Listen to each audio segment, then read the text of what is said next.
Boa tarde, família Uni. Tudo bem com vocês? Espero que você esteja bem, esteja tranquilo, tranquila, para a gente poder fazer um bom trabalho hoje, tá? Eu tô morrendo de saudade de vocês, mas vamos pro que interessa, beleza, gente? Vamos pro nosso trabalho aí. Bom, só para lembrar a todos vocês aí da nossa família, que no nosso vídeo da semana passada, galera, eu trabalhei a parte teórica dessa nossa aula aqui, beleza? E os exercícios de 1 a 5, eu havia dito que eu ia fazer em nossa próxima aula, que no caso está sendo agora, beleza? Então, olha só, eu quero mostrar para vocês rapidinho a resolução desses 5 problemas e a gente já vai para a próxima aula da nossa frente 4 aí, beleza? Esses exercícios fazem parte da aula 19 e 20, beleza? Frente 4, apostila 3. Então vamos lá, gente, rapidinho para a gente começar. Se você percebeu, eu já comecei pelo exercício 2, porque o exercício número 1 vai ser feito no final, tudo bem? Eu deixei para fazer o exercício número 1 para o final dessas resoluções aí. Então vamos lá, ó.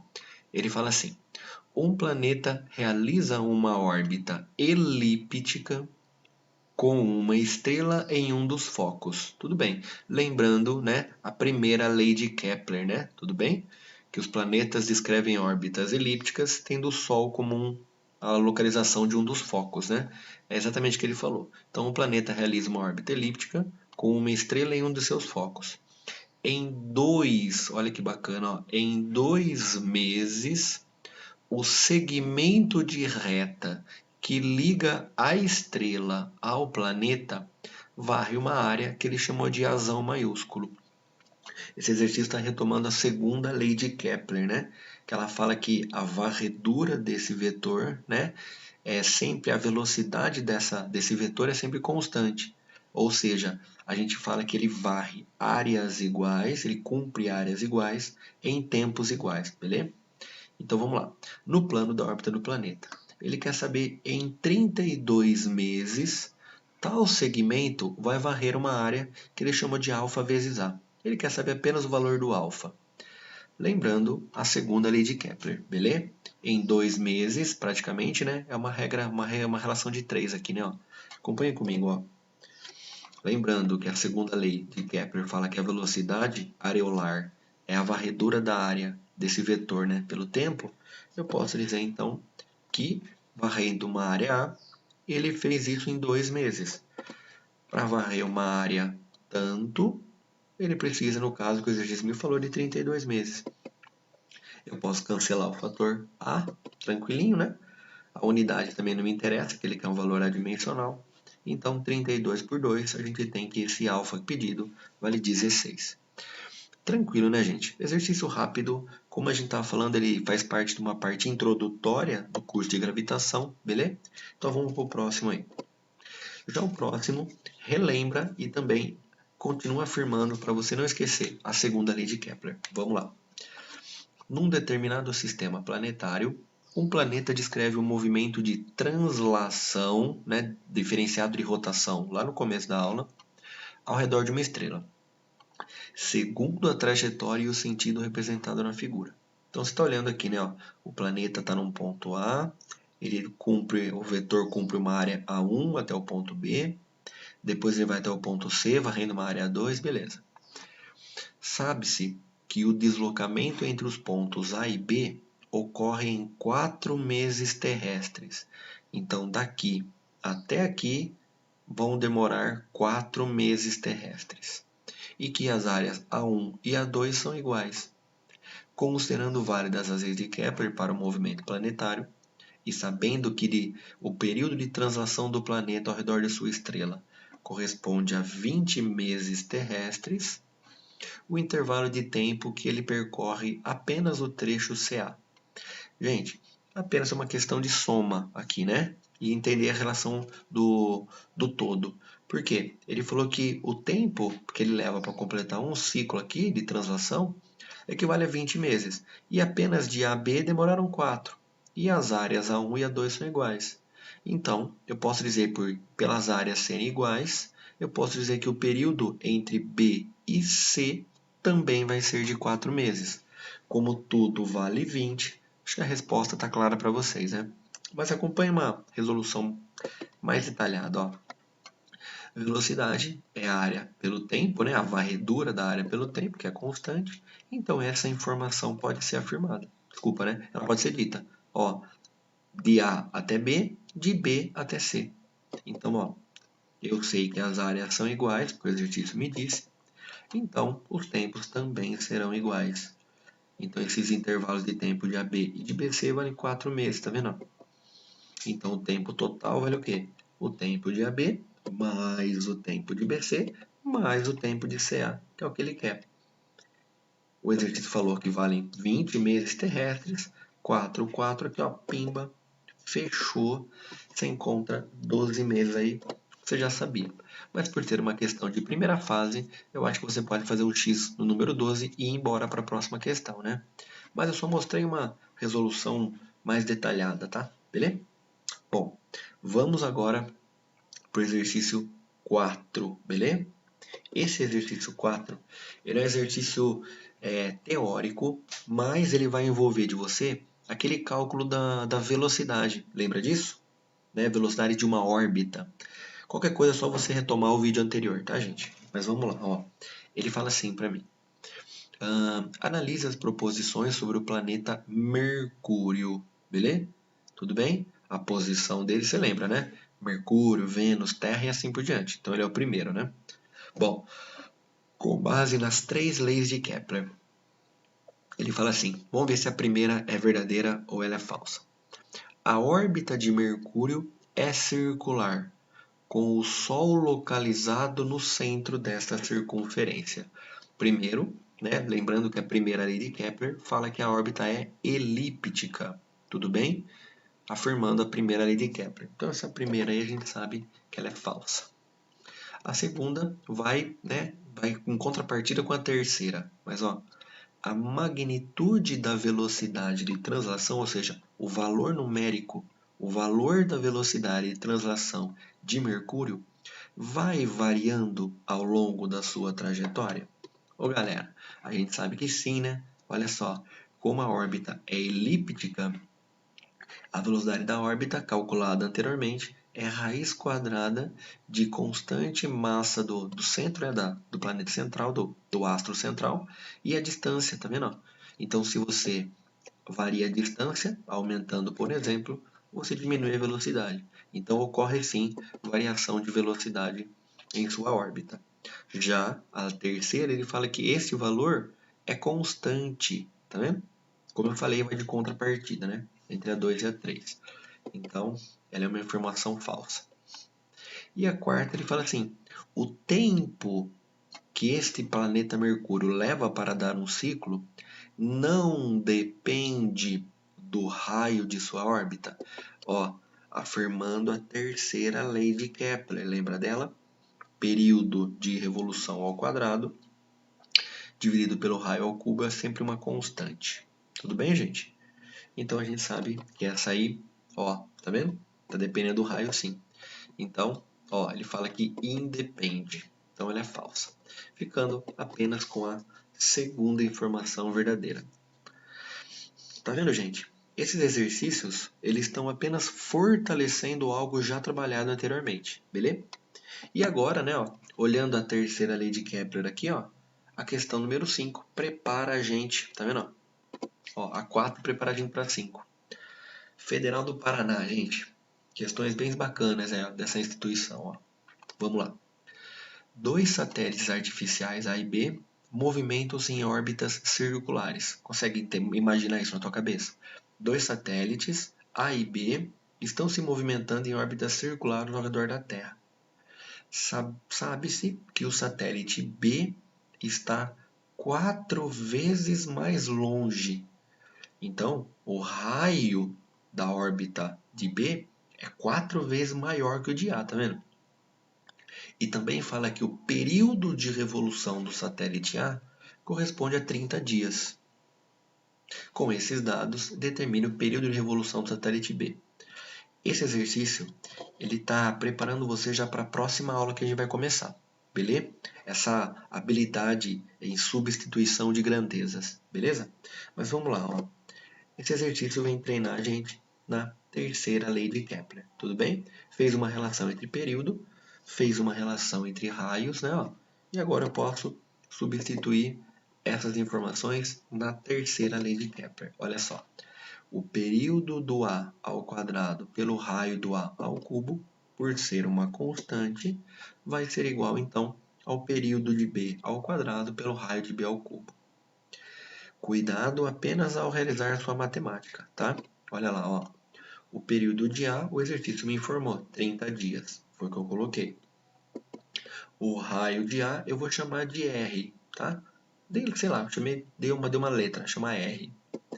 O tempo de B é o que eu quero. E como ele falou no exercício, né, ó, o raio de B em relação ao de A, o de B é 4 vezes maior. Ó. Então eu coloquei que ele é 4 vezes maior, tá vendo? E aí o que eu posso fazer? Só embaixo mostrei, né, ó, 4 ao cubo dá 64, porque eu posso realizar o cancelamento do raio ao cubo agora. Ó. E agora é simples. O período é só você extrair a raiz quadrada desse número aqui. Ó. E deixei desse jeito somente para mostrar que o 30 ao quadrado sai como apenas 30 e o 64 sai como 8. Então a gente tem 30 vezes 8. O tempo que o B leva para dar uma volta equivale a 240 dias. Tudo bem, gente? Então cuidado ao realizar essa substituição matemática de uma grandeza na outra, beleza? Para a gente dar prosseguimento e resolver agora o último exercício ele vem simplesmente fortalecer uma ideia entre a evolução histórica dos conceitos gravitacionais. Né? Como a gente sabe, a ideia de gravitação foi sempre discutida pela humanidade, né? Em todos os seus períodos e aspectos. Mas o que a gente precisa frisar nesse nosso embate, nessa nossa aula, é simplesmente a oposição, né, de dois modelos. O modelo conhecido como geocentrismo, adotado por Ptolomeu antes de Cristo, tudo bem? O modelo que simplesmente para você guardar, a gente troca a Terra pelo Sol, não é não? É o modelo que a gente chama de geocentrismo, onde os gregos, né, antes de Cristo, acreditavam que a Terra era o centro do universo e todos os planetas, inclusive o Sol, orbitavam e estavam de maneiras circulares em torno desse astro, dessa Terra. Tudo bem? Mas esse modelo, por apresentar muitos dados errados, muita imprecisão, ele teve que ser moldado no decorrer da história, né? Porque um probleminha que acontecia, se você olhar Marte não apresentava uma órbita clara circular. A órbita de Marte, a gente sabe que ela além de estar em torno, né, do Sol, ele estava em movimento que a gente chamava de epiciclos. Epiciclos é exatamente essa ideia que eu coloquei para vocês, essa animação aqui, tá vendo? Enquanto o planeta está em movimento orbital, ele também está, ó, em círculos em torno de um ponto. Ó. Isso significa epiciclos. E isso parece que o planeta ora está mais perto e ora está mais longe, tá vendo? O que não era então uma órbita circular.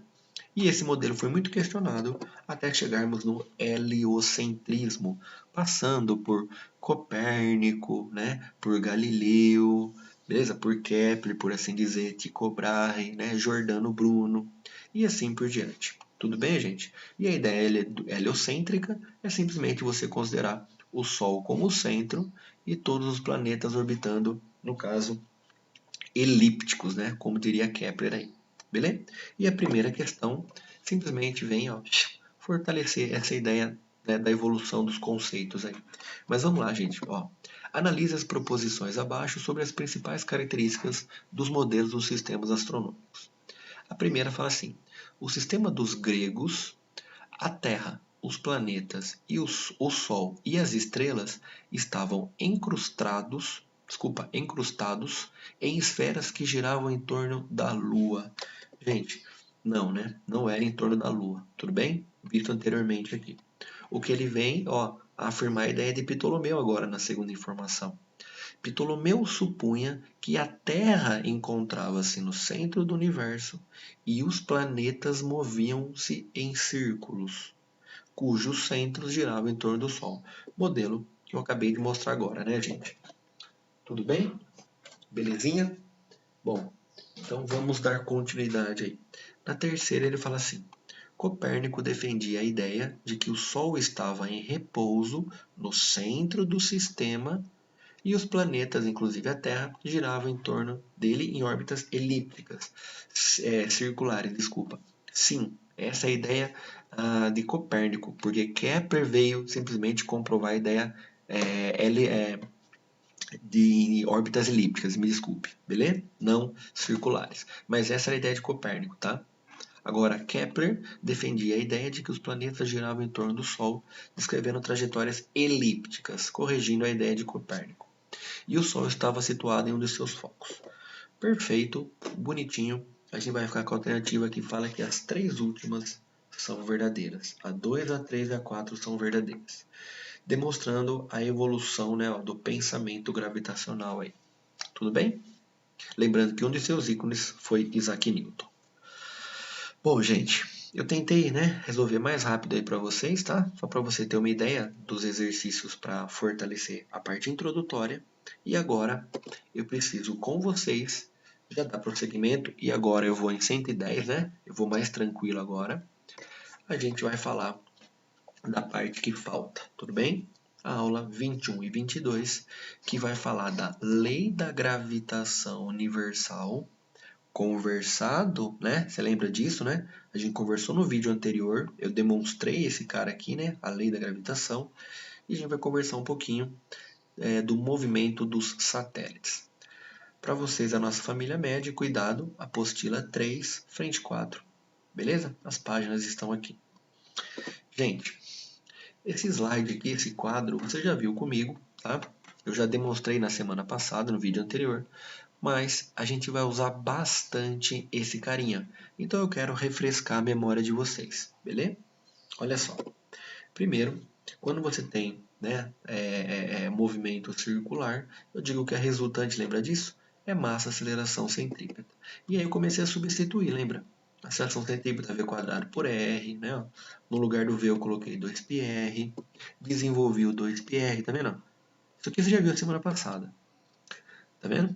E agora eu multiplico pelo raio, divido pelo raio, desenvolvo lá em cima, é uma constante, né? Ó, multiplico pela massa do Sol e é uma constante, pumba, chegamos onde a gente queria. Tudo bem? Eu fui demonstrando isso na nossa semana passada e esta é a lei da gravitação universal. Nós iremos utilizar bastante em movimento de satélites, tudo bem? Então guardem isso. É uma constante, sempre informada pelo problema, tá vendo aqui embaixo? A massa do astro central, a massa do objeto que vai estar em órbita, e esse r ao quadrado é simplesmente a distância de centro a centro. Tudo bem? Cuidado, hein, gente? Ao quadrado aqui. Bom, então agora eu posso começar algo inédito para vocês. O cálculo do campo gravitacional. Gente, esta aula 21 e 22, ela está maravilhosa. Ela abrange muita coisa gostosa de se conversar. Tudo bem? Então, ó, olha que bacana essa ideia aqui. Ó. Eu peço primeiro para você imaginar o planeta Terra, né? Ó. Lindo, lindo, lindo, né? Acho que eu desenhei certo, né, gente? É uma esfera. Mas tá ali, ó, bonitinho. E eu quero que você imagine, por gentileza, um objeto que esteja sendo atraído pela Terra. Tudo bem? Você tem um certo objeto aí, né? Um paraquedista, assim, é um símbolo, tá, gente? É uma brincadeira só. Um objeto que ele esteja sendo atraído através da força peso. Então eu quero deixar claro que o movimento desse objeto ele está, ó, em linha reta, tudo bem? Ele está sendo atraído aqui, ó, tudo bem, gente? Ó, a força peso. Só que aí que eu digo, é exatamente nesse momento que eu posso dizer que é esta força peso que está apontando para o centro do planeta Terra, onde a reação está na Terra, né? É a própria força gravitacional que eu provei no quadro anterior. Então, o que eu posso dizer? Eu vou desenvolver esse raciocínio aqui. Ó. eu vou substituir quem é o peso e ao mesmo tempo eu vou substituir quem é a força gravitacional. Se você olhar, eu posso realizar o cancelamento das minhas massas. Cheguei em uma maneira matemática de calcular a gravidade em torno de um certo planeta. Olha só, gente, o campo gravitacional local depende daquela nossa constante, da massa do planeta e também da distância até o seu centro ao quadrado. É assim que a gente calcula o campo gravitacional. Guardem esta informação, pois nessa aula os exercícios vão buscar bastante isso, tá? Guardem essa informação. Eu estou pedindo para você guardar essa informação de modo tão importante, porque tem alguns exercícios que no lugar desta massa, que volto a frisar, é a massa do planeta, eles escrevem para você fazer em forma da densidade do planeta. Como assim? Acompanha comigo aqui em cima, gente. Ó. Eu vou dizer para vocês que densidade de um planeta é massa do planeta dividido pelo seu volume. Tudo bem? E no lugar da minha massa, eu posso escrever que é volume vezes densidade. Tá vendo? Eu vou multiplicar a densidade pelo volume. Só que o volume de um planeta é o volume de uma esfera. E qual é o volume de uma esfera? 4/3 de πr ao cubo. Então, em alguns momentos, no lugar dessa massa, a gente substitui por tudo isso daqui, ó. Tá vendo? Acompanha comigo, ó. Olha aqui embaixo que legal, ó. Tá vendo? G dividido por R ao quadrado está aqui, vezes a massa. E quem é a massa? Tudo isso. Então, eu vou multiplicar por tudo isso aqui, ó. Acompanha aqui comigo, ó. Beleza? Depois que eu fiz isso, eu corto esse raio ao quadrado e eu corto esse raio ao cubo, sobrando um só. Tá vendo? Então eu chego numa expressão como esta, ó. O que eu estou querendo mostrar para você, galera?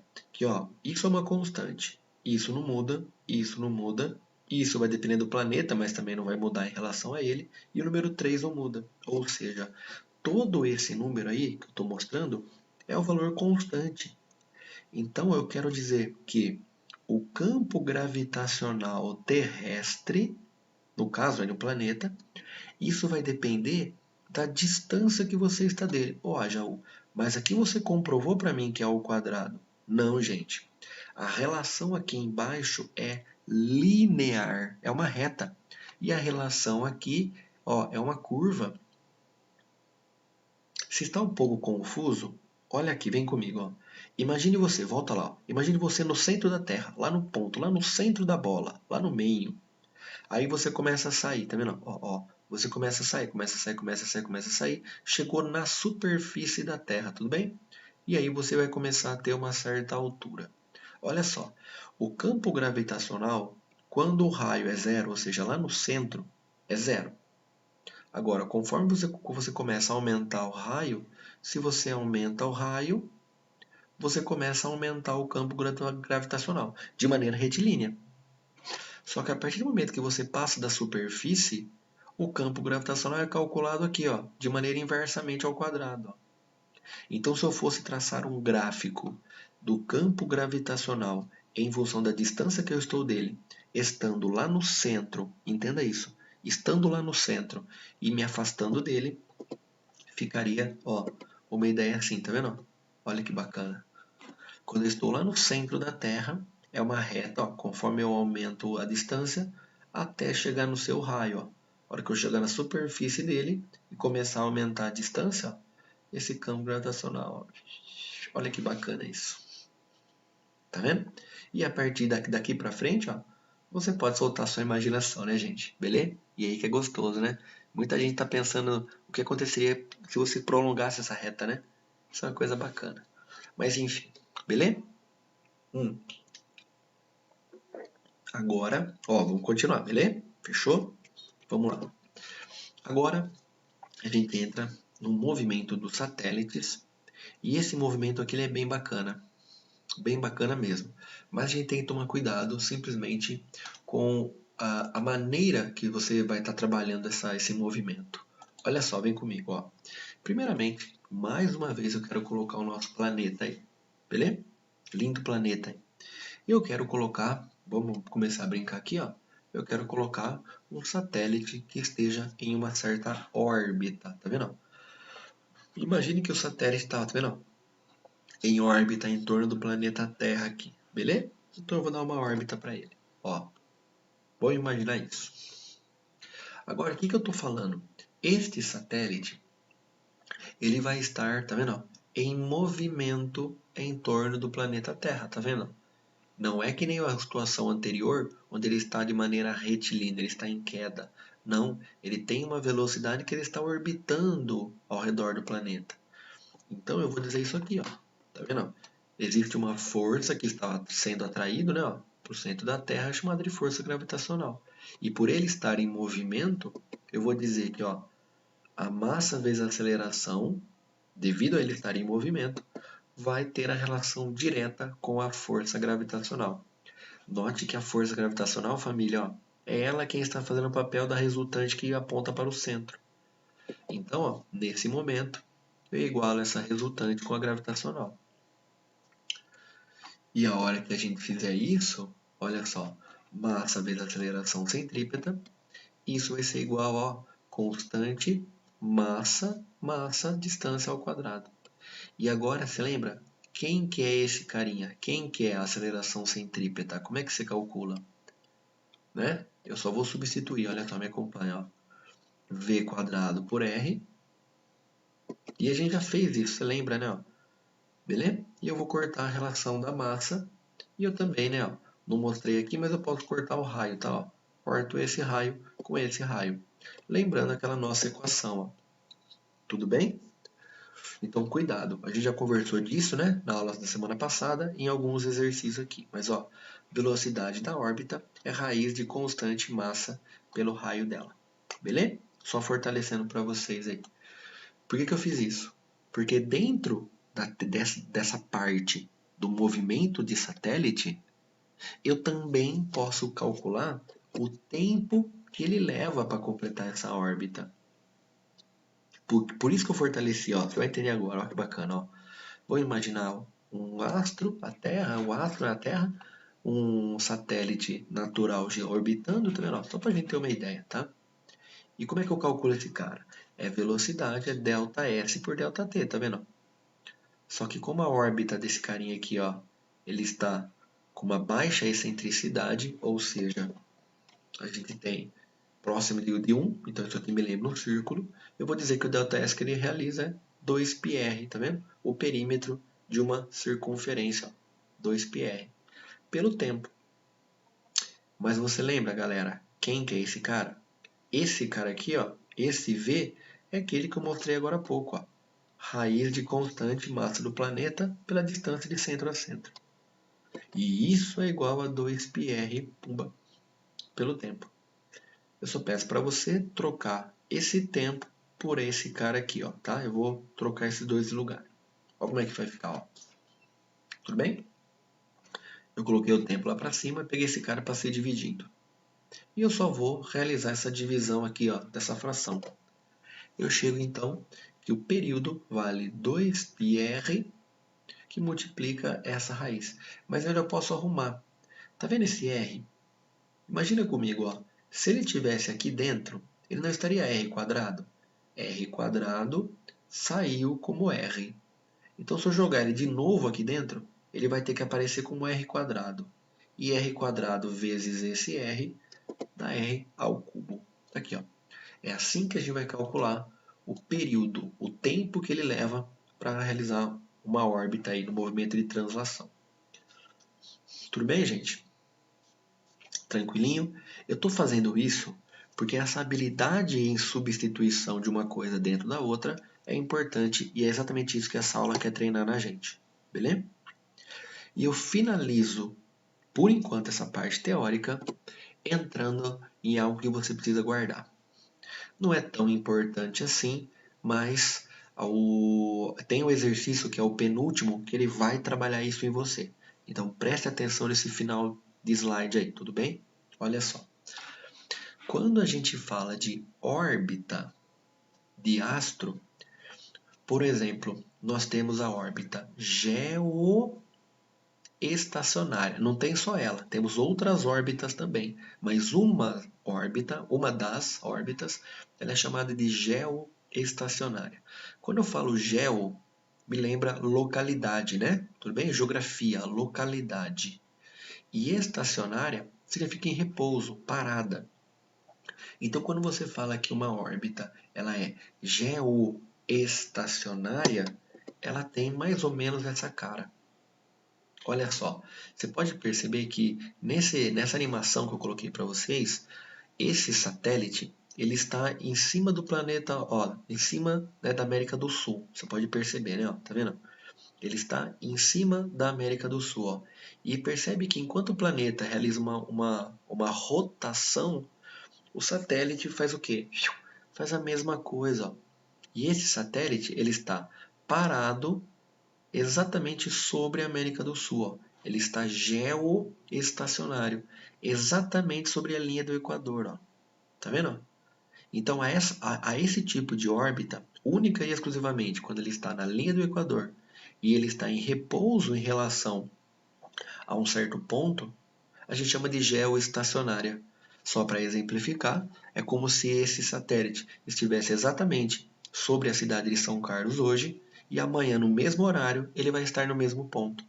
Isso nos traz uma ideia de uma órbita geoestacionária, estando sobre a linha do Equador. E é exatamente isso, só para exemplificar, o que acontece nos nossos satélites de televisão, de comunicação e assim por diante. Você percebe que quando uma pessoa vai instalar uma antena numa residência, né, essas de telecomunicação, o que a pessoa faz? Ela pega aí e sempre coloca essa antena apontando para um local, né, para cima. Por que sempre? Porque ela está apontando para um satélite geoestacionário. Ó, são nossos satélites de televisão e comunicação. Se essa órbita não fosse geoestacionária, você teria que ficar virando essa antena toda hora para acompanhar. Você entendeu? Mas não precisa, como ele está parado, é só você apontar para o local que ele está e pronto, ele gira junto com a gente. Entendeu? Então, quando eu falo que a órbita é geoestacionária, é por causa disso. Ela está na linha do Equador, ela leva 24 horas para realizar um movimento de translação, que é o mesmo de rotação da Terra, e a velocidade angular é a mesma. Tanto a Terra quanto o satélite completam 360 graus no mesmo período. Tudo bem? É isto que significa dizer que ela é geoestacionária. Então, só para dar um outro exemplo, como eu falei que tem várias órbitas, nós temos aqui o astro central e dois tipos de órbita. Uma na linha do Equador, que eu já dei o nome de geoestacionária, e nós temos outra que ela não está na linha do Equador. Você percebe que em metade do seu movimento, ela está contemplando um pedaço do hemisfério norte, tá vendo? E a outra metade, ele contempla uma outra parte do hemisfério sul. E esse movimento pode ser confundido com o geoestacionário. Porque, imaginem só, você tem aqui um satélite que, sei lá, às 11 horas da manhã está sobre Canadá, por exemplo. Às 4 horas da tarde, ele está sobre o Rio Grande do Sul. Aí às 11 horas de novo, ele vai estar ali, Tá vendo? Então você percebe que toda vez que ele for 11 horas, ele vai estar em cima do Canadá, por exemplo. E toda vez que for 4 horas, ele vai estar aqui, Ou seja, parece geoestacionário, mas não é. Porque essa órbita, já não tem mais o mesmo caráter circular. Você percebeu? Então aqui, a esse tipo de órbita, vamos chamar de geossíncrona, quando ele não estiver na linha do Equador aí. Tudo bem, gente? Eu eu fiz todos esses exercícios, tá? Da nossa aula, beleza? Já estão todos prontos, mas eu não vou mostrar porque já passou do tempo aí que o pessoal pediu para eu fazer, beleza? Então, eu vou parar aqui, eu vou dar continuidade na semana que vem na resolução de todos os exercícios, mas para quem quiser fazer, fica à vontade. Eu elaborei uma orientação de estudos sobre essa matéria que eu acabei de trabalhar com vocês. Já vou enviar para a Lu, beleza? Disponibilizar para vocês. E eu vou deixar aqui o meu tchau repleto e cheio de saudade de vocês, beleza? mas aquela força que eu encontrei nos olhos de vocês no começo do ano, quando a gente se conheceu, ela ainda tá aqui dentro, tá, gente? Beleza? Vocês ainda continuam brilhando para mim. Tudo bem? Um beijo. Fiquem com Deus aí. E espero vocês daqui a pouco, tá, gente? Beleza? A gente tem um encontro aí no Zoom das 4 às 5 e pouco aí. Então, para quem quiser, tá feito o convite. Beleza? Boa semana, gente. Tudo de bom. Obrigado pela atenção aí. Fui.